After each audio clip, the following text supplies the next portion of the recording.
আসসালামু আলাইকুম। Breaking news ladies and gentleman, বিশ্বাস করেন বাংলাদেশ ভারতের জন্য একটা নাইটমেয়ার হয়ে গেছে এখন বর্তমানে। শুধুমাত্র আইসিসিতে মুস্তাফিজকে কেন্দ্র করে ভারতের মুখোশ একের পর এক উন্মোচন করে দিয়েছে বাংলাদেশ। সারা পৃথিবীতে রীতিমতো ভারতের অবস্থানকে তছনছ করে দিয়েছে বাংলাদেশের একটি সিদ্ধান্ত। বাংলাদেশ হিসাবে এটা গর্বের বিষয়, কেননা এই অন্যায়ের প্রতিবাদ করেছে শুধুমাত্র বাংলাদেশ এই অন্যায় শুরু করে নাই। অর্থাৎ খেলাকে কেন্দ্র করে, খেলাকে রাজনৈতিক সুবিধা, আধিপত্যবাদ বিস্তার করতে ওই অসৎ উদ্দেশ্য আপনার স্থাপনের জন্য খেলাকে তারা ব্যবহার করেছে বাংলাদেশের বিরুদ্ধে। ভারতের অর্থাৎ মুস্তাফিজ কেন্দ্রিক এই ঘটনা, তারপরে বাংলাদেশের আইসিসির বিরুদ্ধে প্রতিবাদ এবং খেলতে না যাওয়া টি20 বিশ্বকাপে সারা পৃথিবীতে ছড়িয়ে পড়েছে বর্তমানে, এবং ভারত একের পর এক নাজেহাল হচ্ছে এবং প্রতিটা জায়গাতেই আলোচনা।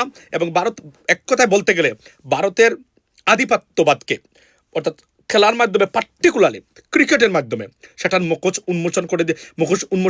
উন্মোচন করে দিয়েছে বাংলাদেশ। একটা নজিরবিহীন ঘটনা স্থাপন করেছে।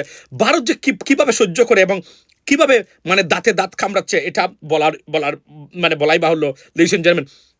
এবং একটা জিনিস এখানে খেয়াল করবেন আপনারা, যে আজকের ঘটনা হলো 2036 বিশ্বকাপের অলিম্পিক আয়োজনের জন্য ভারত অন্যতম দাবিদার নিজেদেরকে দাবি করেছিল তারা 2036 সালের, অর্থাৎ আরও বলতে গেলে 10 বছরের মতো হবে। পৃথিবীর ক্রীড়াঙ্গনের সবচেয়ে বড় আসর অলিম্পিক, সারা পৃথিবীর আপনার দেশ অংশ নেয়।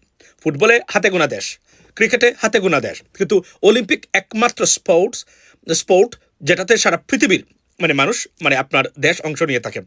সেই অলিম্পিক আয়োজন করতে গিয়ে সবচেয়ে বড় বাধার সম্মুখীন হয়েছে, সেটা হলো খেলাকে ভারত রাজনৈতিক উদ্দেশ্যে ব্যবহার করে।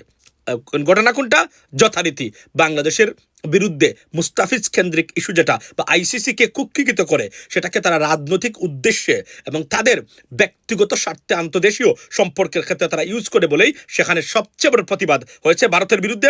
এবং ভারত এই পয়েন্টে, অর্থাৎ 2036 সালের বিশ্বকাপ আয়োজনের সব চেষ্টা করেও বিফল হতে ব্যর্থ হতে চলেছে। অর্থাৎ বাংলাদেশ একটি, এবং বলে রাখি যে ভারতের ওই যে গুমূত্র, সরি ফর মাই ল্যাঙ্গুয়েজ, নিজেদেরকে খেয়াল না করে মূর্খদের মতো আপনার কোনো ধরনের ফিউচার কনসিকুয়েন্স না চিন্তা করে এই কাজ করতে গিয়ে মহা বিপদে পড়েছে ভারত। এখান থেকে উত্তরণের পথ আসলেই সীমিত।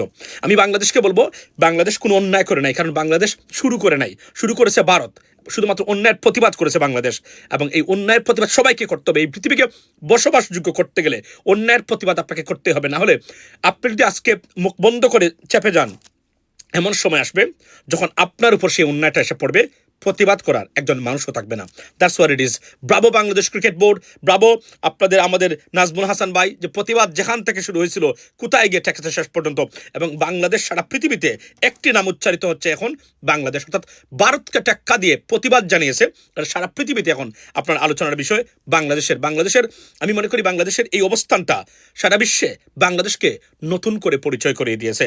Let's see what happens next, ladies and gentleman. Have a blessed time.